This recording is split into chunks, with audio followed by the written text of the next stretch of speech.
Existem várias formas de você adquirir o teu imóvel nos Estados Unidos. E no vídeo de hoje eu vou te mostrar duas delas que podem se adequar perfeitamente à tua realidade e te ajudar, claro, a pôr em prática o projeto de comprar sua primeira casa ou de investir, gerando então renda passiva através dos aluguéis e, claro, ganhando renda com a valorização do imóvel também.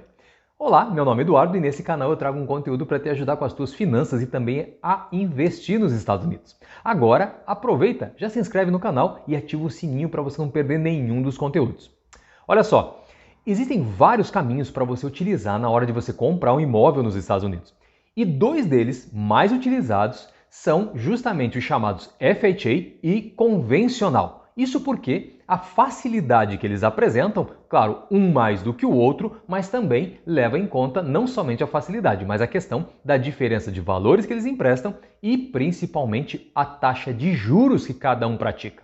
E no vídeo de hoje eu vou tratar exatamente disso, os detalhes em cada um deles, sendo que a diferença já começa pelo fato de que o FHA é o chamado Federal Housing Administration, que só pelo nome você já percebe que tem o governo americano envolvido. Assim, claro, vai ter uma facilidade de acesso ao dinheiro e uma flexibilização com relação ao chamado credit score de quem vai estar utilizando. Óbvio que ele tem outras regras mais restritas do que o chamado financiamento convencional. Porque, no caso já do chamado convencional, ele não tem a ver com programas governamentais, mas atendem bem aos objetivos de quem tem um bom valor de entrada e com bons números de credit score. Na verdade, você não precisa necessariamente ter um valor de entrada, porque você vai observar que ele começa até com valores bem menores, não bem menores, mas menor do que o FHA, porém, é claro que a taxa de juros vai estar diretamente ligada ao volume que você está emprestando.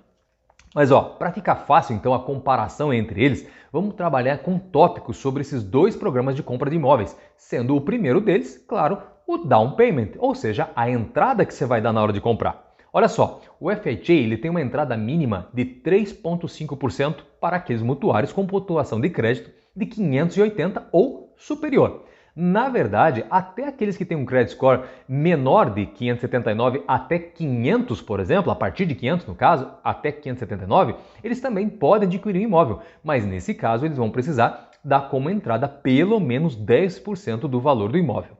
Já algumas hipotecas convencionais permitem então um pagamento inicial de 3%, ou seja, 0,5% a menos inclusive do que o FHA, mas claro, é reservado para os mutuários com pontuação de crédito acima de 620.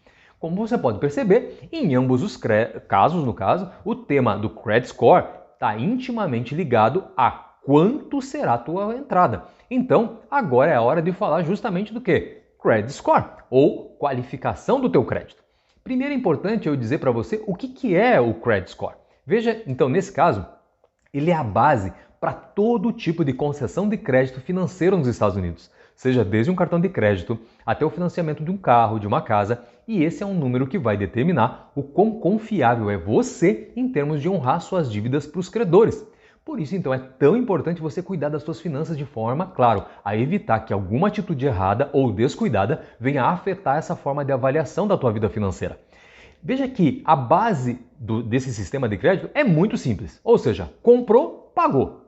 Simples, concorda? Mas às vezes não é bem assim que acontece. Eu sei que às vezes a gente esquece a data de vencimento de repente de um cartão de crédito, ou simplesmente a gente não paga porque prioriza outras coisas. Enfim, os motivos são os mais variados. Mas independente do porquê você não honrou tua dívida, o sistema de análise de crédito americano não quer nem saber. Ele é isento de sentimentos. Ele vai julgar conforme os parâmetros que importa para os credores. Ou seja, obrigações são para serem honradas e, acima de tudo, na data que elas vencem. Não precisa ser nem antes, mas nunca seja depois. Caso você não queira, de repente, claro, ver seu crédito despencar e junto às suas taxas de juros irem no sentido oposto, ou seja, subirem e virem a tornar a tua vida financeira cada vez mais endividada. Por isso, a dica de ouro aqui é se planejar antes de cada compra e saber exatamente quando os seus cartões de crédito vencem e nunca deixar de pagar. Olha, na pior das hipóteses, pague o valor mínimo. E claro que eu estou dizendo na pior das hipóteses, porque o ideal é você pagar a fatura total e, claro, evitar jogar dinheiro fora com os juros. Se por algum motivo não for possível, pelo menos não fique em default, ou seja, inadimplente. Então, se o seu objetivo é comprar um imóvel, busque gastar menos e não utilize o limite do cartão de crédito mais do que 30%. Isso também não é positivo para o teu crédito. Baixe seu grau de endividamento e o seu imóvel vai estar cada vez mais perto de você. Olha só, uma informação importante é que em qualquer tipo de empréstimo, a pontuação de crédito para você obter uma hipoteca, ela vai ser avaliada pelo chamado lender ou credor. Assim, mesmo que o FHA defina pontuações mínimas, os credores podem exigir um mínimo mais alto, tanto com os empréstimos convencionais quanto com os empréstimos FHA. E você terá, claro, uma melhor taxa de juros com uma pontuação de crédito mais alta. Por isso é tão importante cuidar do teu crédito aqui nos Estados Unidos. Claro que se você for um estrangeiro, o caminho vai ser o crédito convencional e não vai importar nesse caso o sistema de credit score para você. Mas é justamente por essa ausência de informação sobre a garantia de ser ou não um bom pagador que os credores, então, em geral, eles vão exigir de você um down payment de pelo menos 30%. Bom, agora que você já sabe sobre a importância de cuidar do teu crédito na hora de se qualificar para ter acesso a um mortgage ou financiamento, vamos falar então da relação que existe entre ganhos e gastos. Um ponto importante vai ser a relação que existe enquanto você tem de dívidas e quanto você faz de dinheiro mensalmente. Ou seja, é o total dos seus ganhos. Eu tenho um vídeo aqui no canal falando especificamente sobre o assunto e ainda explicando como calcula. Então eu vou deixar aqui em cima no vídeo para você poder clicar lá e conferir. Mas para você ter uma ideia, eu estou falando do chamado DTI, ou seja, Debt to Income, que é a porcentagem da tua renda mensal antes dos impostos que você gasta para pagar suas dívidas, incluindo, nesse caso, hipotecas, empréstimos estudantis, por exemplo, empréstimos para automóveis, pensão alimentícia e pagamentos mínimos do valor do cartão de crédito. Veja que eu falei pagamento mínimo, não é o valor total da sua fatura. Veja, nesse caso, então, quanto maior for o chamado DTI, maior será a probabilidade de você ter dificuldades em pagar suas contas. Ou seja, seu índice de endividamento, ele sempre deve ser 50% ou menos para você se qualificar a um empréstimo do FHA. E, no caso dos empréstimos chamados convencionais, eles permitem taxas de endividamento em relação à receita de até 50%, em alguns casos também. Mesmo que os credores também, às vezes, permitam índice de dívida versus a tua receita em termos altos, eu digo até de 50%, a aprovação ela é mais provável para aqueles tomadores de hipotecas com DTIs de 43% ou menos, sendo que abaixo de 36% é justamente o desejável. Claro que se você não está entendendo exatamente o que são essas proporções, vai lá ver meu vídeo que eu falo detalhadamente, inclusive como você calcula ele. Vamos lá. Agora, um ponto que é bem relevante na composição da parcela do teu financiamento é o seguro ou insurance. Aqui você precisa saber que existem 2 seguros que podem fazer parte de todo o período que você estiver pagando o seu imóvel. E o primeiro é o chamado seguro de imóvel, ou seja, se algum dano acontece ao bem, o seguro é responsável. E tanto usando o FHA como o convencional, é preciso pagar todos os anos, porque é a garantia do credor que o imóvel não vai se perder. E levando em conta que o bem é a garantia do pagamento da dívida, significa que a existência desse tipo de seguro garante que o imóvel sempre vai estar coberto pela apólice. Agora, o outro seguro é o seguro da hipoteca e é diferente do seguro do imóvel porque ele garante então agora não o bem, mas a dívida. Ou seja, se quem financiou de repente não pagar, o seguro paga o credor. Então, só para você gravar a diferença é que um garante o imóvel e o outro então garante o dinheiro emprestado. Mas vamos lá, no caso de um financiamento convencional, caso o seu down payment seja superior a 20%, então não há necessidade de pagar o valor de seguro para garantir o dinheiro emprestado. Já que então se entende que esse valor de entrada é um bom valor para garantir o credor no caso do default ou então do chamado não pagamento, claro. Já no caso de financiamento pelo FHA, se o teu down payment for abaixo de 10%, o pagamento tanto do seguro do imóvel como do dinheiro não são excluídos em momento algum. tá? Em momento algum ao longo de todo o tempo em que você estiver pagando o teu empréstimo. Isso porque você tem que levar em conta que é um empréstimo subsidiado pelo governo. Mas como um dos seguros leva em conta o valor emprestado, todo ano, então, ele vai ser recalculado levando em conta o seu saldo devedor. Por isso, a tendência é diminuir a cada período de tempo junto com o saldo devedor emprestado. Mas, tem um detalhe.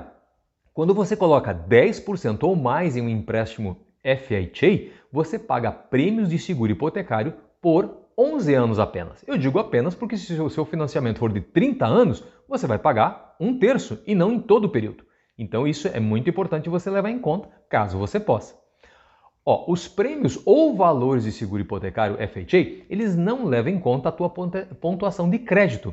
E o seguro hipotecário privado em empréstimos convencionais custa mais se você tiver uma pontuação de crédito mais baixa, mas pode custar menos do que o seguro hipotecário FHA se a sua pontuação de crédito estiver acima de 720. Outra coisa importante você saber é que você pode se livrar do seguro hipotecário FHA por meio então do refinanciamento da sua dívida através de um empréstimo convencional. Isso mesmo, você pode usar o convencional justamente para quitar o FHA. Isso porque o seguro hipotecário privado é automaticamente cancelado em empréstimos convencionais depois que o valor da dívida se torna menor que 80% do valor do bem financiado. Não se esqueça que os custos do FHA e do seguro hipotecário privado, eles variam de acordo com o valor da entrada. Chegou o momento então da gente falar de quais valores ambos os sistemas de financiamento permitem. Então, ou seja, limites de empréstimo. Os empréstimos convencionais e FHA limitam o valor que você pode pedir emprestado. E os tamanhos máximos dos empréstimos variam de acordo com o condado que você quer comprar o bem. E veja que os reguladores eles podem alterar os limites de empréstimos anualmente. Atualmente, o limite de empréstimo do FHA para 2021 é de $356.362, em áreas, claro, de baixo custo do imóvel. Já nas áreas de valores mais elevados, o valor chega a $822.375. Aqui, olha só, já nos empréstimos convencionais, eles estão sujeitos ao limite de empréstimo conforme estabelecido pela Federal House Finance Agency, que em 2021, esse limite ele chega em $548.250, para a maioria das hipotecas dos Estados Unidos. E já os imóveis que excedem esse limite, eles são chamados empréstimos jumbo, que são hipotecas usadas para financiar propriedades que são muito caras para o empréstimo convencional que esteja em conformidade com as regras das agências governamentais chamadas Fannie Mae e Freddie Mac. Eu sei que esses termos, detalhes, limites, às vezes são meio complicados para a gente entender num primeiro momento. Então, de tempos em tempos, se você quiser, você pode ter acesso a uma série de aulas online que eu faço, que são gratuitas e que eu aprofundo o tema. Então, se você quiser saber mais, clica no link que está aqui na descrição desse vídeo, que quando tiver a próxima Masterclass, eu aviso você. Olha só, outra questão bem importante você saber é quais os padrões de propriedade que são assistidos por esses dois sistemas de financiamento. A condição da propriedade e o uso pretendido são fatores importantes ao você de repente utilizar o sistema FHA de financiamento. E ele é diferente em relação aos chamados financiamentos ou empréstimos convencionais. Claro que as avaliações FHA são mais rigorosas do que as avaliações convencionais. Isso porque não é apenas o valor da propriedade que é avaliado, mas também é minuciosamente verificado quanto à segurança, solidez da construção e cumprimento das regras de restrições dos códigos locais de moradia, ou seja, da área onde esse imóvel está sendo financiado. Quando você obtém o empréstimo do FHA, você precisa morar também na casa como principal residência sua por pelo menos 1 ano após a sua compra, sendo que as propriedades de investimento elas não são elegíveis para empréstimos. Mas se seu objetivo então é investimento imobiliário, então um empréstimo convencional vai te atender muito bem para comprar uma casa de férias ou de repente uma propriedade de investimento, bem como a tua casa principal também, claro, né? Em resumo, eu acho importante trazer para você então os dados importantes que eu falei durante agora esse vídeo. Olha só, por exemplo, o empréstimo FHA. Primeiro, ele permite pontuações de crédito mais baixa. Outro ponto, exigem adiantamentos um pouco mais altos, ou seja, 3,5%, enquanto que o convencional ele exige 3%. Ele tem padrões de propriedade mais rígidos. O seguro hipotecário também do FHA é obrigatório, independente do valor inicial. E ele não pode ser cancelado a menos que você faça então um refinanciamento em um empréstimo convencional. Já os mutuários com pontuação de crédito abaixo de 620 dificilmente se qualificam para hipotecas convencionais. Portanto, os empréstimos FHA são a opção mais provável para eles. Agora, falando de empréstimos então convencionais, o que eu disse? Exigem pontuações de crédito mais altas, permitem pagamentos iniciais um pouco menores, no caso 3%, têm padrões de propriedade mais flexíveis ou liberais e exigem seguro hipotecário privado quando a entrada for inferior somente a 20%. E o seguro ainda pode ser cancelado ao longo do contrato à medida que você pague mais de 20% do valor emprestado. E também, claro, os mutuários com pontuação de crédito de 720 ou superior geralmente vão descobrir que os empréstimos convencionais custam menos por mês, porque com um crédito maior, um credit score maior, obviamente ele apresenta então mais segurança para o agente financeiro e isso vai permitir que eles ofereçam então taxas de juros mais atrativas. Olha só, eu acredito que toda essa informação ela foi muito útil para você, principalmente se você está nessa caminhada rumo então à sua primeira casa ou então a um investimento no setor imobiliário aqui nos Estados Unidos. Por isso, se o vídeo ajudou você de alguma forma, aproveita, me ajuda também, dá um like nesse vídeo e, claro, envia para mais alguém que possa se beneficiar desse conteúdo. Muito obrigado pelo teu tempo e até o próximo vídeo.